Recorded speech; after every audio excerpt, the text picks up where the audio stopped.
I have been critical of numerous elements of the meta era in some of my previous videos, but it seems there are always more faults to point out. For clarity's sake, when I say meta era, I typically mean Sonic content from Colors onwards. One of the Sonic series' greatest strengths was its large cast of characters, which has been a factor ever since its early days. The meta era has stripped this core principle down somewhat, and its effects have rippled through all branches of the franchise. For those of you who are newer fans of the series, the weight of this impact may not be felt as much, but allow me to assure you that for those of us who have been around for a while, the contrast is like night and day. In recent Sonic media, for the most part, we see very little of the Sonic cast beyond the Hedgehog himself and his arch nemesis. Sure, Tails, Knuckles and Amy may show up from time to time, but only Tails is given actual things to do in the plot. Knuckles and Amy are mostly there for marketing, and due to their short screen time, they are required to act in clearly definable ways so that they can make any kind of impression on the player at all.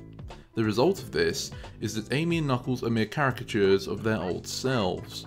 Regardless on if you prefer them this way or not, it is unarguable that they are less detailed characters overall. Now, of course, this is not only due to the reduced screen time. We already knew Knuckles and Amy beforehand, so their traits wouldn't need to be re-established. Plus, that doesn't explain the drastic changes in Sonic and Tails. The main reason the characters changed was because of the direction the meta era took, which is a different subject.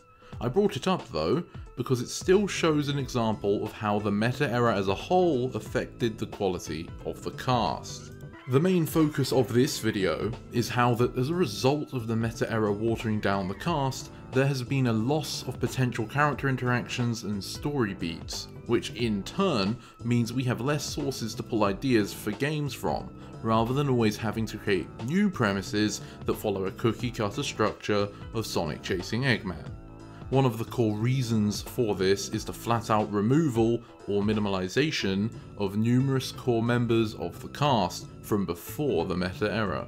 Let's start by taking a quick look at Rouge. Despite being introduced after the classics in Sonic Adventure 2, she quickly became a prominent character within the Sonic franchise. Throughout the 2000s, Rouge would appear as a key player in the mainline video games, as a recurring cast member for Sonic X, almost all the era's spin-off games, almost all the era's multiplayer modes, and the Archie comic series. These appearances were far more than just a cameo. Rouge had an effect on most of these mediums based upon how she acted with the other characters. She could bring out emotions in others that are rarely seen, but she also allowed some insight on the perspective of an adult woman, which none of the other characters provided. Looking back at all of that, it just makes her near absence since the meta era begun all the more jarring. She didn't exist to be a multiplayer character, or a recharging ability button. Rouge was part of the Sonic experience, tying certain aspects together and adding her own flavour on top. She was important. She was someone the players were used to seeing in the story. Her disappearance is like when a main character dies in Game of Thrones, for example. She was a major player in the series, someone we saw often and likely were on the same side of most of the time, but now she is gone, and everything she brought to the larger world is gone with her.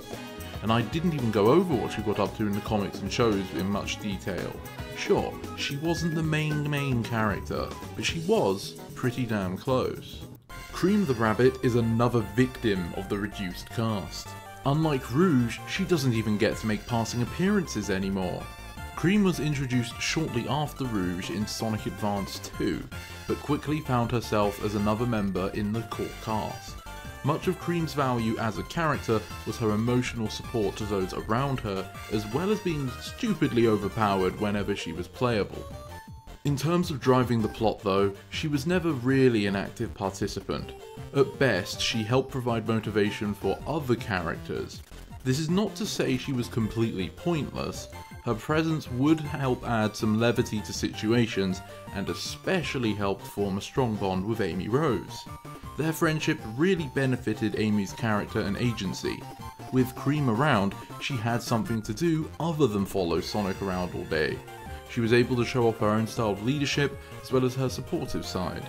Cream would also help balance Amy out a bit, as despite being younger than Amy, Cream seems to be more socially mature. That may be part of the reason Cream doesn't appear at all, however. Before she joined the team, Amy was the main character who displayed compassion and supported others. These qualities of hers had to be toned down when Cream arrived so that they were not overlapping, but this did mean Amy had to lose some parts of her character. Interestingly, even when Cream and Amy are in the same game, sometimes Amy alone makes a presence in the plot. Cream not having much in terms of a driving narrative also likely contributed to her disappearance. A lot of the other characters were also deprived of appearances due to the meta error. There was simply no room for a large cast to consistently make appearances, especially as the player roster shrunk to Sonic only. Team Chaotix are a great example of this. They were never the most important characters, but they did show up often enough to give off that old friend feeling. Their dynamic was interesting, and their detective agency brought much to the world building. As individuals, Vector has the most going for him, so it's no surprise to see that he was the only character who really showed up in the meta era. That said, he was still stripped of his intricacies to become a deadbeat detective who only thinks about money. The Chaotix did get to team up once again in Forces, but their roles and dialogue could have easily been given to a random character and you wouldn't have noticed the difference. They were simply used to fulfill a role, rather than their characters fitting into one.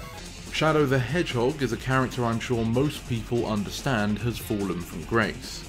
As a result of the meta era wanting to simplify its characters, he had only a few traits left to help differentiate him from Sonic. Shadow was impacted especially hard by this though, as his character was heavily narratively focused and complex from the beginning. Now he is mostly an angsty rival to Sonic with nothing more to say. I've gone over his downfall in depth as a part of my Where Sonic Went Wrong series, as I have with other major characters, so feel free to check those out. Sonic naturally was changed quite a bit as well, but I want to discuss a point I don't hear all that often. Many people, including myself, find Sonic quite annoying or seemingly out of character far more often in the recent games. Now, the main reason for that is due to his character being changed. However, another contributing factor may actually be the removal of the supporting cast. Before, Sonic, whilst being the main character, took up less of the screen time and dialogue purely due to there being more characters to share it, and more plot threads that were not tied to him. As a result, if there were aspects that may have become grating over time, they were far less noticeable. In addition, we got to see more sides of Sonic's personality when he had more complex relationships lying around.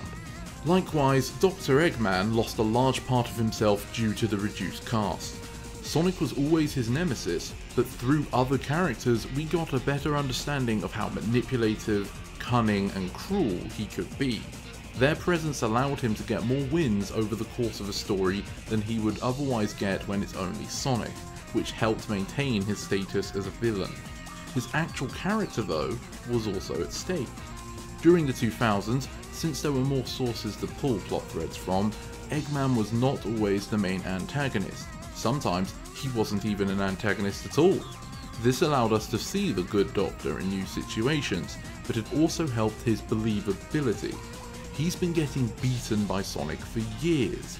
Having him step back or even ally himself temporarily lets us see how he's able to keep going despite this.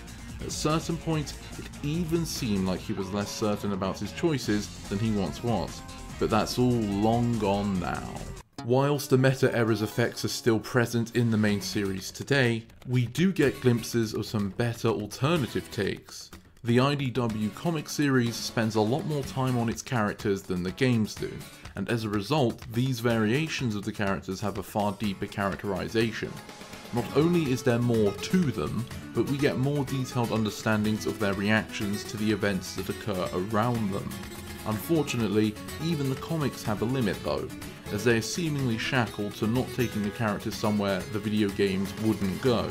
Although it has been a long time since I last read them, so maybe that has changed. Movie Sonic, on the other hand, has no such restrictions, and that is quite evident in the popularity that film's Hedgehog has garnered amongst the general audience. Despite Movie Sonic being younger and having a different yet complete personality, he's still shown to grow and change throughout the runtime of the first film. He's able to bring some emotional scenes as well as energetic ones. The audience can feel worried for him because he is shown to have flaws and understandable abilities. In some ways, he does share similarities with Metasonic. They both spout cringy jokes, for example. But the difference is Movie Sonic was designed around being a younger and more childish version of himself, so it doesn't sound as bad coming from him as it does from his game counterpart. Hopefully, Sonic Frontiers will take the series away from the meta era and return to handling its characters with greater respect and purpose. What are your thoughts on the subject? Have you got any issues with the current portrayals of the Sonic cast? Let me know in the comments below. Thank you for watching this video all the way to the end. I hope you have a great day, and see you next time. This is the Mighty Emperor, signing off.